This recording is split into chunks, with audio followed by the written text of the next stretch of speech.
Salam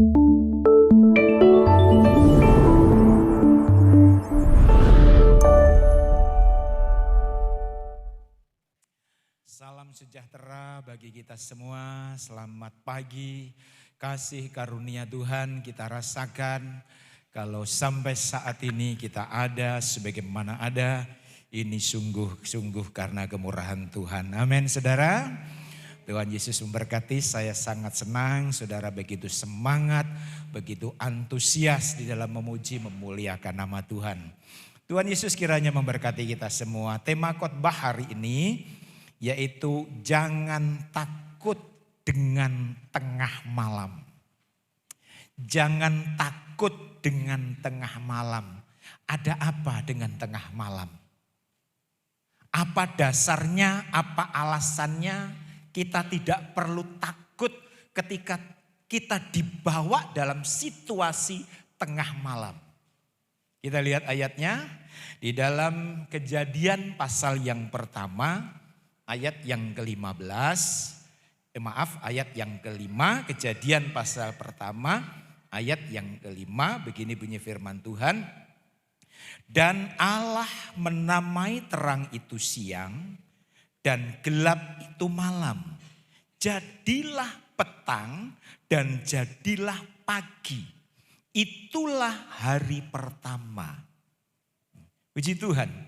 Saudara, kalau saudara cermati baik-baik ayat ini ya.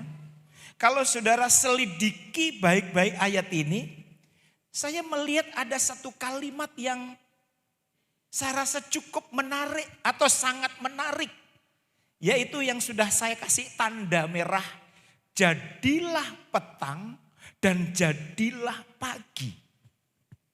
Seringkali ya, bahkan mungkin biasanya jika kita menyebut waktu, biasanya kita mulai dari pagi dulu. Pagi baru petang.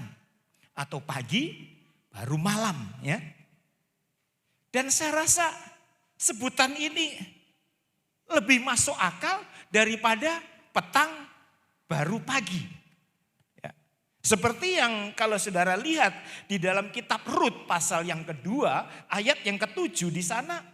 Bujang-bujang Boas pernah ngomong sama Boas, yaitu tentang Rut. Kalau saudara bisa lihat, kita lihat di sini ayatnya, yaitu khususnya yang di merah ini, begitulah ia datang dan terus sibuk dari pagi sampai sekarang. Artinya apa? Dimulai dari pagi dulu. Tetapi sekali lagi tadi, ayat tadi sungguh menarik. Tuhan tidak ngomong dari pagi sampai petang, tetapi Alkitab tadi katakan petang baru pagi. Tentu saudara, bukan satu kebetulan dan saya yakin Tuhan tidak pernah salah di dalam menulis ayat ini atau menyampaikan ayat ini. Amin saudara. Kita akan melihat saudaraku, apa di balik ayat yang sudah kita baca tadi, di mana Tuhan katakan dari petang baru pagi. Ada sesuatu yang mungkin dapat kita pelajari. Tentu kita ingat di dalam Roma pasal 15 ayat yang keempat bahwa segala sesuatu yang ditulis zaman dahulu itu menjadi pelajaran bagi kita yang hidup di akhir zaman ini atau sekarang ini. Nah, kita akan melihat saudara, pelajaran apa yang dapat kita ambil dari ayat pokok tadi. Sekali lagi, pelajaran apa yang dapat kita ambil? Sehingga Tuhan bilang petang dulu baru pagi. Normalnya pagi baru petang. Tetapi yang jelas ayat ini ditulis bukan sebuah kebetulan. Amin saudara. Pasti ada rahasia-rahasia. Pasti ada pelajaran-pelajaran yang dapat kita ambil. Mungkin saat ini saudara dan saya berada dalam situasi petang. Mungkin saat ini saudara berada dalam situasi tengah malam atau malam hari. Di mana ketika malam hari ini kita tidak bisa melihat sesuatu dengan jelas. Di mana ketika malam hari kita tidak bisa melihat sesuatu yang pasti. Mungkin saudaraku itu terjadi dalam hidup kita. Tuhan bawa saudara kepada pengalaman-pengalaman gelap. Tetapi saya mau kasih tahu saudaraku. Firman Tuhan ingatkan ketika Tuhan izinkan kita dibawa kepada pengalaman gelap. Pengalaman yang sekiranya tidak ada sesuatu kepastian. Jangan berkecil hati. Sekali lagi, ketika Tuhan izinkan kita dibawa pengalaman-pengalaman ke malam yang gelap. Saya mau kasih tahu jangan berkecil hati. Karena apa? Gelap bukan berarti tidak akan ada perubahan. Amin saudara. Gelap bukan berarti tidak ada perubahan. Gelap bukan berarti Tuhan tidak mau bekerja. Begitu juga gelap bukan berarti Tuhan tidak mau mendengar doa-doa kita saudara. Namun yang Tuhan inginkan, yang Tuhan rindukan dari hati yang paling dalam, kiranya ketika Tuhan izinkan mungkin kita melewati situasi yang gelap, Tuhan rindu dalam kondisi itu pun kita mau berjalan dengan iman. Amin.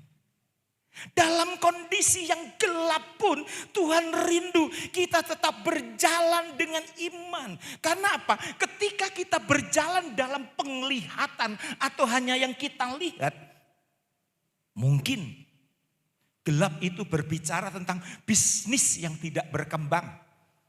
Mungkin gelap itu berbicara tentang sakit yang tidak kunjung sembuh.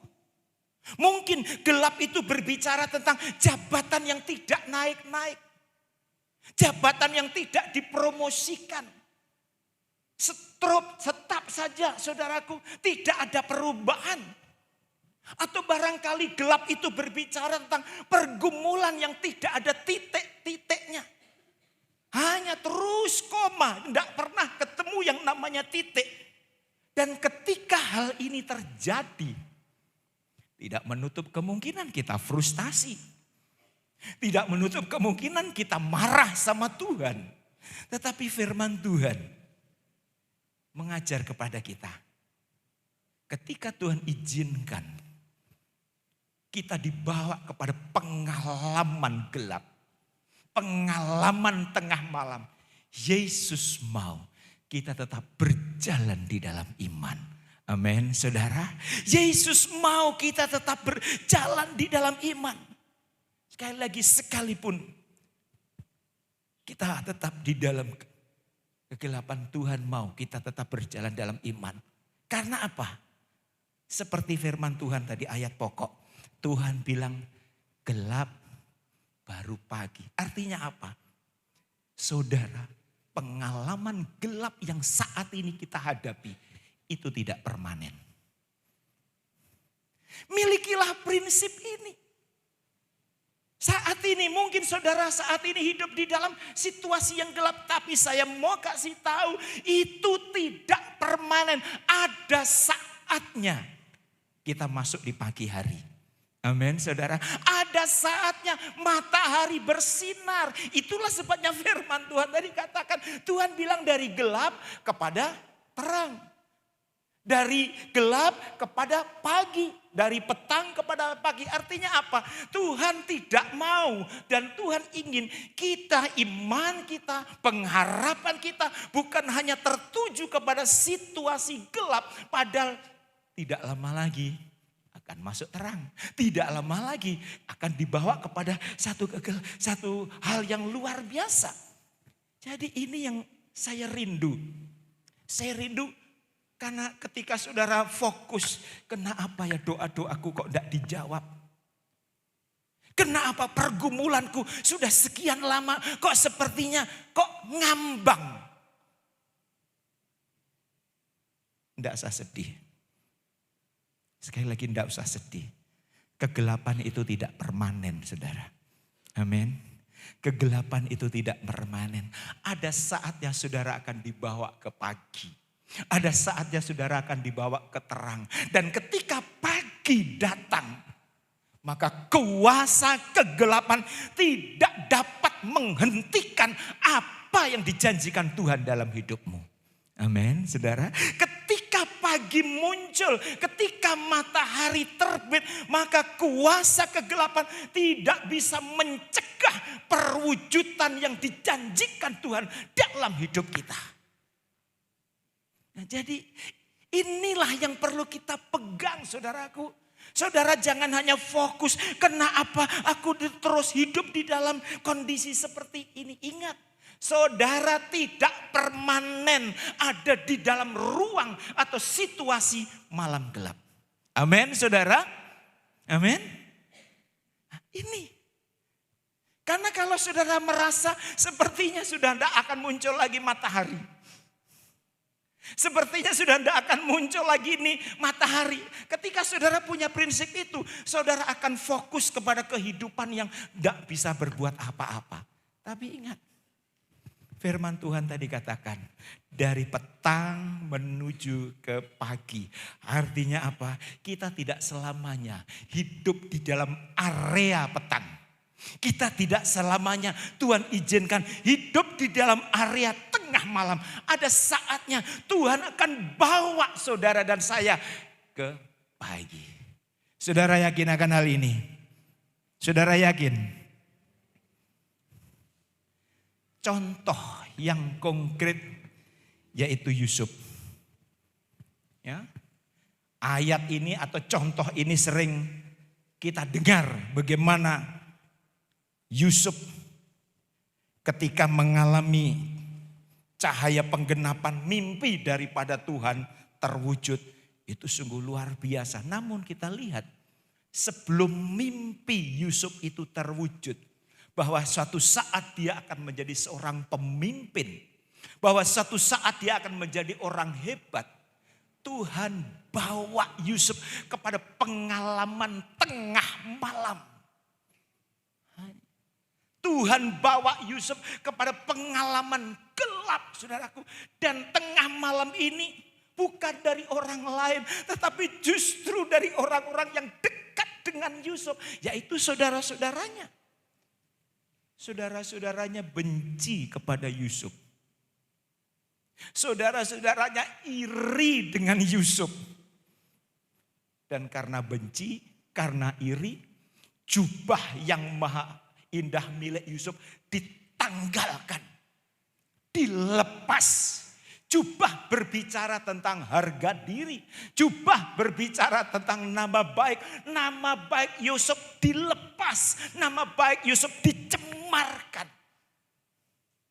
Apakah cukup Yusuf mengalami pengalaman malam hari? Belum, saudaraku. Setelah itu Yusuf harus mengalami sesuatu yang sangat-sangat menyakitkan. Yusuf harus dimasukkan ke dalam lubang sumur. Setelah itu Yusuf harus dijual menjadi seorang budak. Setelah menjadi budak pun saudara, dia juga difitnah oleh istri Potifar. Setelah difitnah masuk penjara. Itulah pengalaman-pengalaman Yusuf. Saudara, Yusuf dibawa ke satu situasi kondisi tengah malam. Tetapi kalau saudara melihat Alkitab baik-baik, Yusuf tidak pernah komplain dengan Tuhan. Yusuf tidak pernah protes dengan Tuhan. Apa alasannya? Yusuf tahu kegelapan ini tidak permanen. Amin, saudara. Kegelapan ini tidak permanen. Situasi tengah malam yang gelap ini tidak permanen. Satu saat akan muncul matahari. Satu saat akan datang pagi hari. Dan ketika pagi hari itu datang, janji-janji Tuhan digenapi. Kalau prinsip ini ada dalam hidup kita, apapun bentuk pergumulanmu, apapun bentuk beban hidupmu, apapun bentuk kesulitanmu yang saat ini Tuhan izinkan, saudaraku, maka kita tidak akan pernah menyalahkan Tuhan. Karena apa? Sering kita dengar badai pasti berlalu. Amin, saudara. Ayo, Milikilah prinsip ini. Itulah sebabnya dari awal tadi saya katakan berjalanlah dengan iman. Jangan berjalan dengan penglihatan. Kalau kita berjalan dengan penglihatan maka iman kita akan semakin terpuruk. Karena apa? Yang kita lihat apa yang ada di depan kita. Ekonomi lesu. Anak susah diatur. Apa lagi?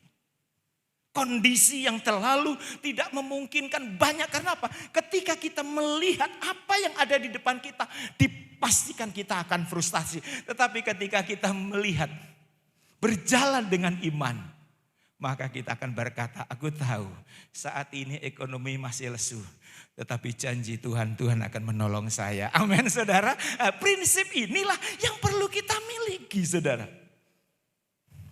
Jadi prinsip ini yang perlu kita miliki. Itulah sebabnya Yusuf tidak pernah komplain sama Tuhan. Tidak pernah komplain karena dia tahu saat ini aku memang masuk dalam situasi tengah malam.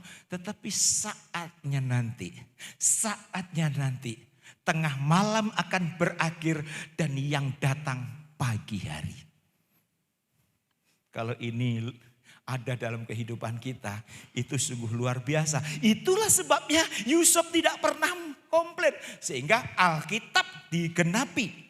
Jadi Yusuf menjadi Perdana Menteri. Jadi intinya saudara, ketika kita meyakini bahwa matahari itu pasti akan terbit, maka kita tidak akan berkecil hati ketika Tuhan izinkan kita mengalami pengalaman-pengalaman tengah malam. Ketika kita meyakini bahwa matahari pasti akan terbit, ketika kita meyakini bahwa pagi akan datang, maka kita tidak akan frustasi, bahkan menyalahkan Tuhan.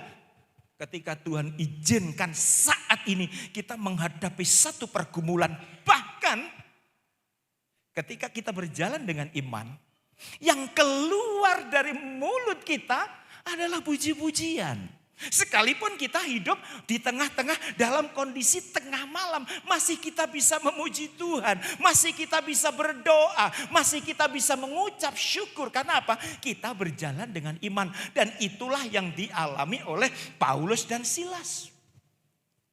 Kalau saudara lihat di dalam Kisah Para Rasul pasal 16, Paulus dan Silas dijebloskan penjara, dituduh membuat kegaduhan, dituduh membuat onar. Lalu apa yang terjadi? Dia dijebloskan di penjara di ruang bawah tanah yang gelap. Bukan cuma ditaruh di ruang bawah tanah yang gelap, tangannya diborgol, kakinya dirantai. Memastikan bahwa Paulus dan Silas ini tidak bisa keluar atau tidak bisa lari.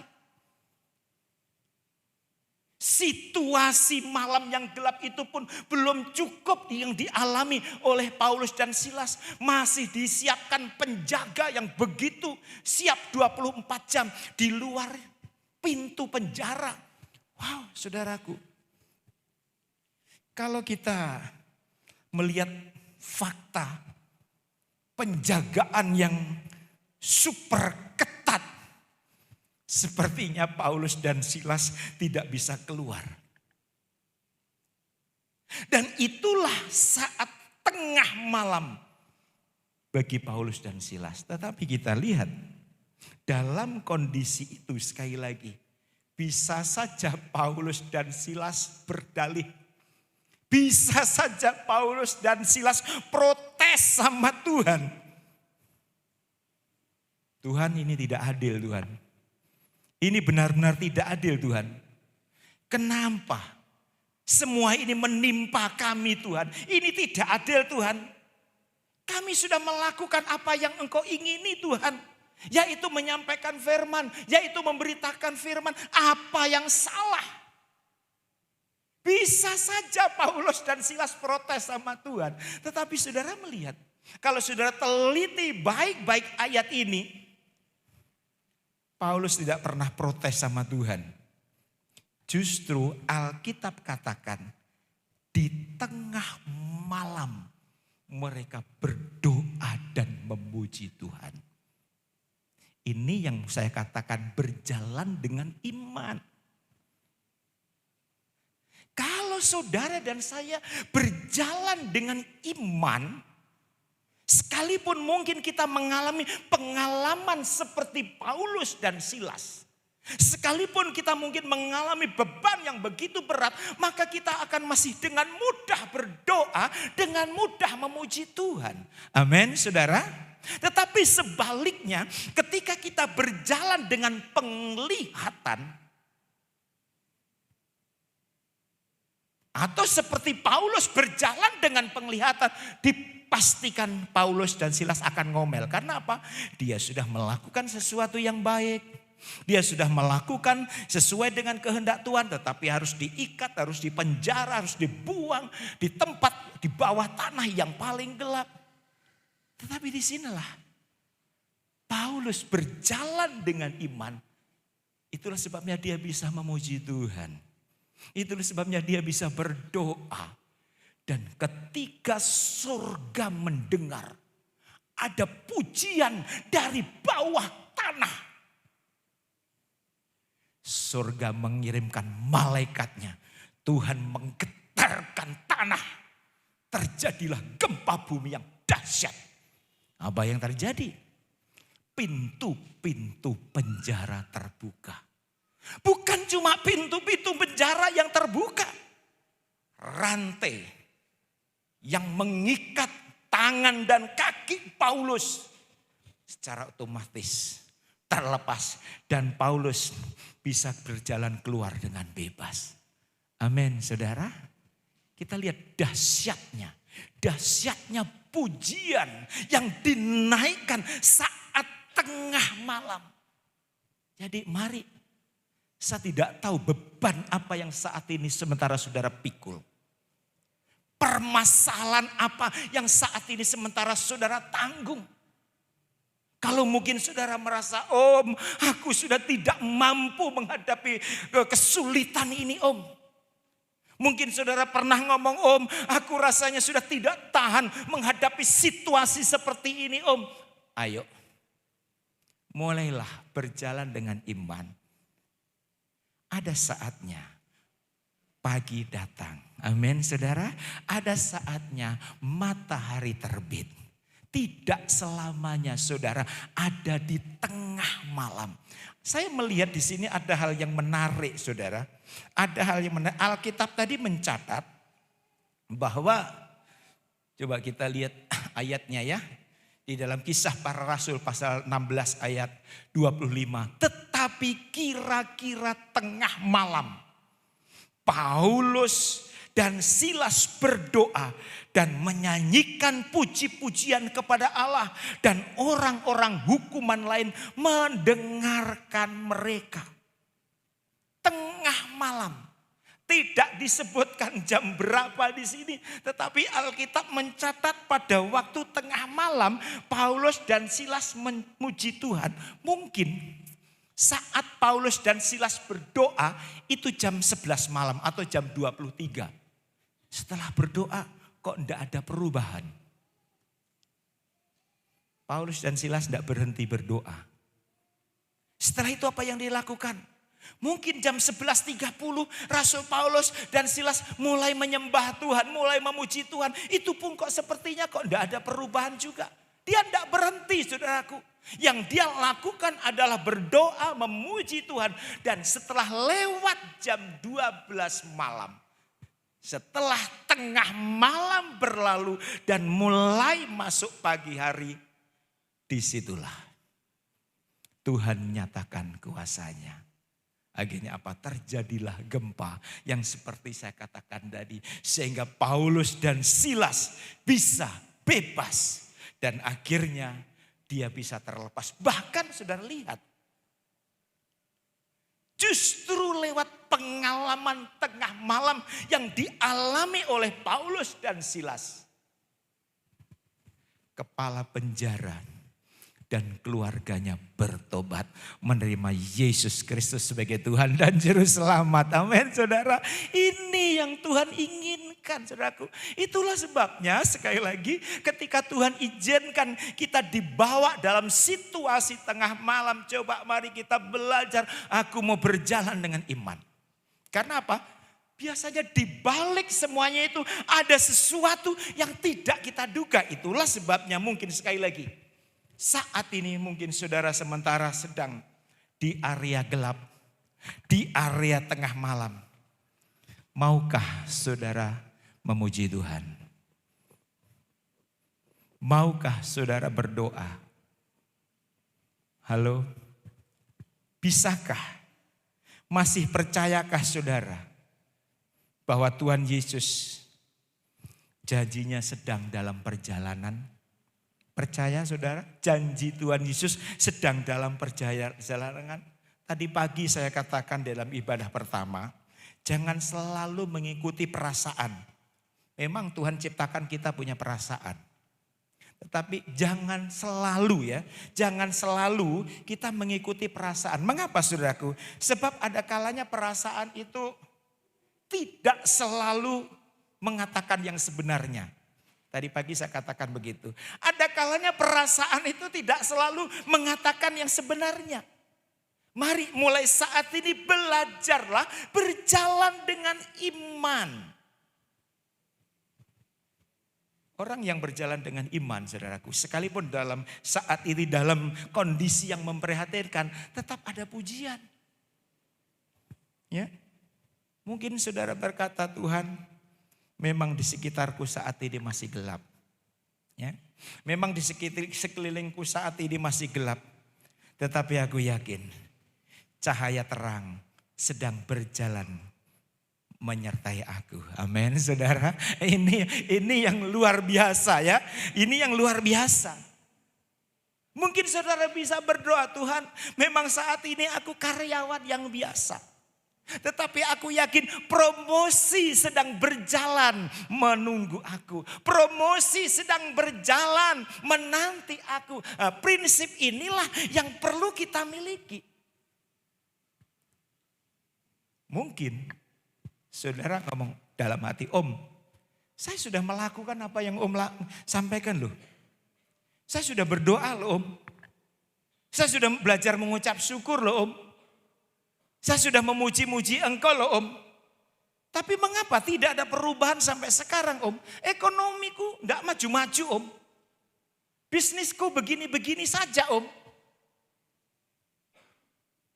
Ingat saudara, waktu Tuhan bukan waktu kita. Amin.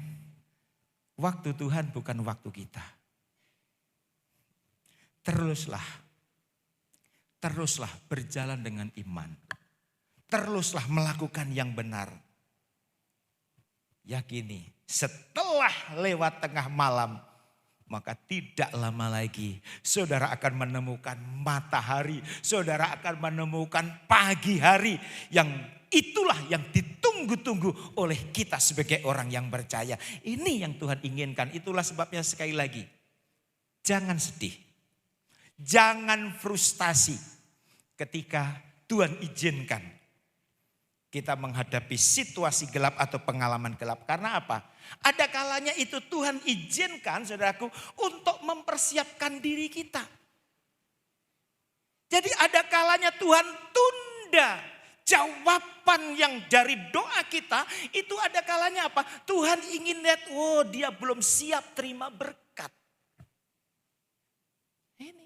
Jadi Tuhan tuh tidak pernah salah di dalam menjawab doa-doa kita. Tuhan punya kalender yang tepat. Tuhan punya waktu yang tepat yang sering saya katakan dari tempat ini untuk menjawab doa kita. Amin saudara. Saudara yakin akan hal ini? Yang Tuhan inginkan agar kita siap. Mungkin kita dibutuhkan perlu kedewasaan.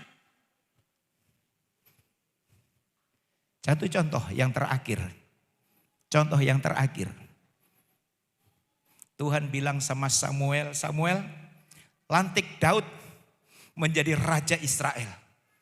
Samuel lantik atau Samuel urapi menjadi raja Israel. Tetapi faktanya, apakah Daud langsung duduk di singgah sana? Tidak, saudara. Daud harus melewati situasi tengah malam.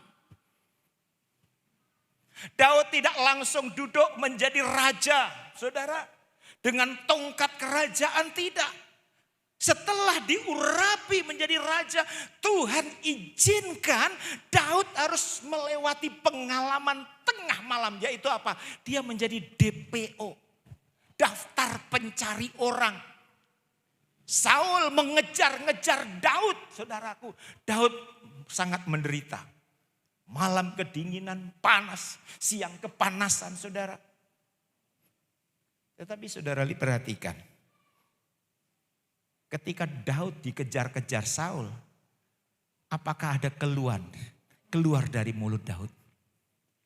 Kali lagi, apakah ada keluhan dari mulut Daud? Tidak. Apa alasannya? Sekali lagi, Daud tahu situasi malam tidak selamanya. Amin, saudara. Daud tahu situasi gelap ini tidak selamanya. Daud tahu dia tidak akan terus hidup di tengah malam. Ada saatnya tengah malam berakhir dan berganti menjadi pagi. Karena prinsip ini yang dimiliki oleh Daud, sehingga walaupun dia Tuhan izinkan mengalami pengalaman yang tidak mengenakan, dikejar-kejar, hidupnya terancam, yang keluar dari mulut Daud tetap pujian. Ayo saya dorong kepada jemaat GPDI Bukit Sion yang hadir saat ini. Saya yakin dan percaya kita semua punya beban. Kita semua punya pergumulan, siapapun saudara pasti kita punya beban. Mungkin itu kita masukkan kategori tengah malam.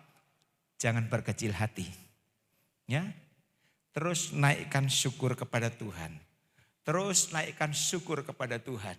Tuhan akan melihat bagaimana saudara akan alami pertolongan Tuhan. Mungkin saudara ngomong, Om,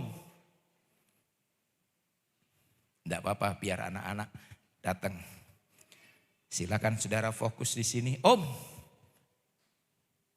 kalau orang jahat mengalami pengalaman tengah malam, enggak apa-apa. Tetapi om saya ini orang yang dekat dengan Tuhan loh om. Mungkin saudara pernah di dalam hati saudara bilang begitu. Kalau seandainya mereka yang jauh dari Tuhan mengalami pengalaman tengah malam, itu wajar om. Wajar mereka memang jauh dari Tuhan. Mereka tidak percaya kepada Tuhan. Tetapi saya om, saya ini dekat dengan Tuhan loh om. Saya ini setia sama Tuhan loh om. Tapi kenapa saya harus mengalami pengalaman tengah malam? Saudara, kalau saudara mau lihat kebaikan-kebaikan kita, maka saudaraku, kebaikan-kebaikan kita, kesalehan kita, kejujuran kita tidak sebanding dengan Ayub saudara. Coba saudara lihat ini Ayub. Saya yakin dan percaya kisah tentang Ayub ini kita sudah hafal semuanya. Ya. Kisah tentang Ayub saya yakin kita semua sudah hafal semuanya. Tuhan izinkan Ayub mengalami pengalaman tengah malam yang sangat gelap. Dia kehilangan kesehatannya, dia kehilangan bisnisnya, dia kehilangan keluarganya. Dan saudara lihat, Ayub bukan orang jahat saudara. Alkitab mencatat, dia ini orang saleh. Dia ini orang jujur, dia ini orang yang takut akan Tuhan. Dia ini orang yang menjauhi kejahatan. Mungkin kalau kita mau jujur, kita ini tidak sebanding dengan pribadi Ayub. Tetapi toh Ayub pun juga Tuhan izinkan mengalami pengalaman tengah malam. Memang Ayub pernah mengeluh sehingga dia duduk di abu dan menaruh saudaraku abu di kepalanya. Dia sempat mengeluh atas penderitaan ini. Tetapi Ayub segera sadar, wow. Sehingga dia ngomong, aku tahu Aku diuji seperti ini agar imanku lebih seperti emas yang murni. Amin, saudara.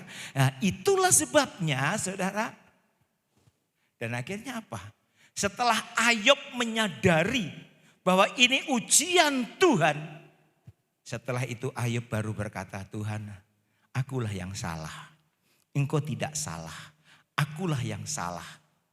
Pengakuan ini yang membuat Tuhan memulihkan kondisi Ayub.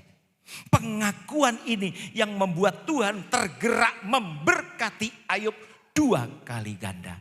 Ayo, apa yang menjadi pergumulanmu? Apa yang menjadi beban hidupmu di hari-hari ini? Ingat, itu tidak permanen.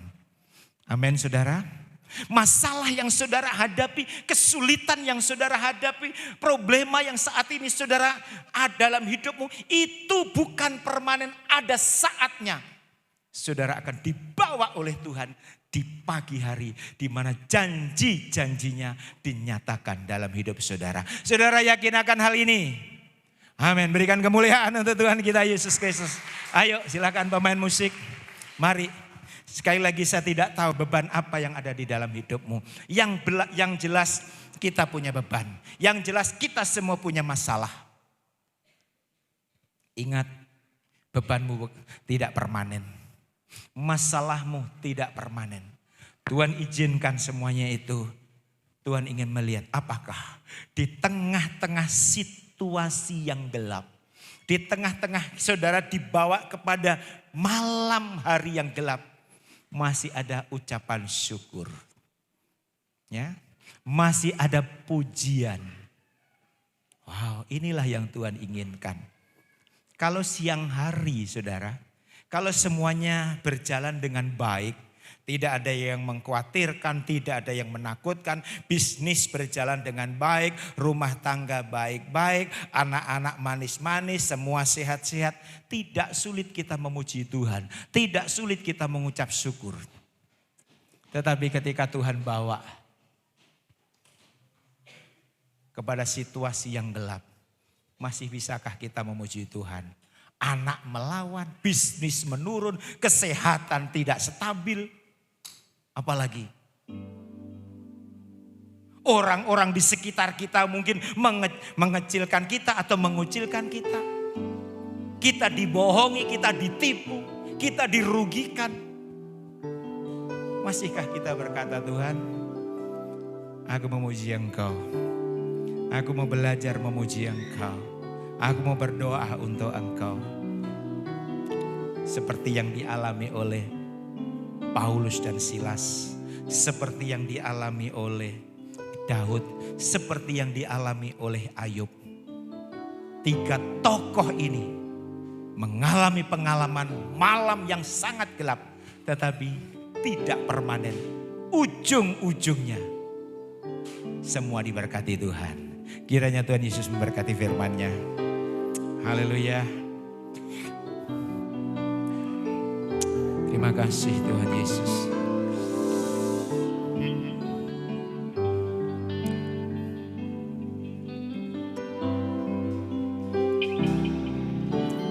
Terkadang kita merasa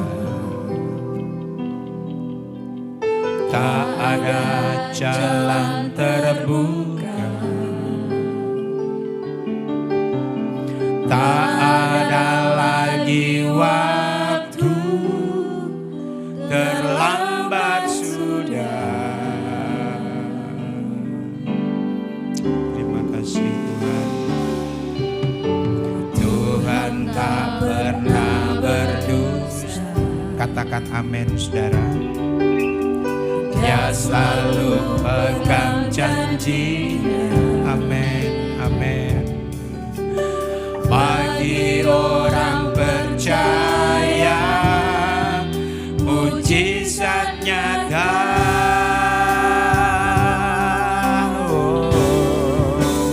Dia mengerti, dia peduli persoalan yang sedang terjadi. Dia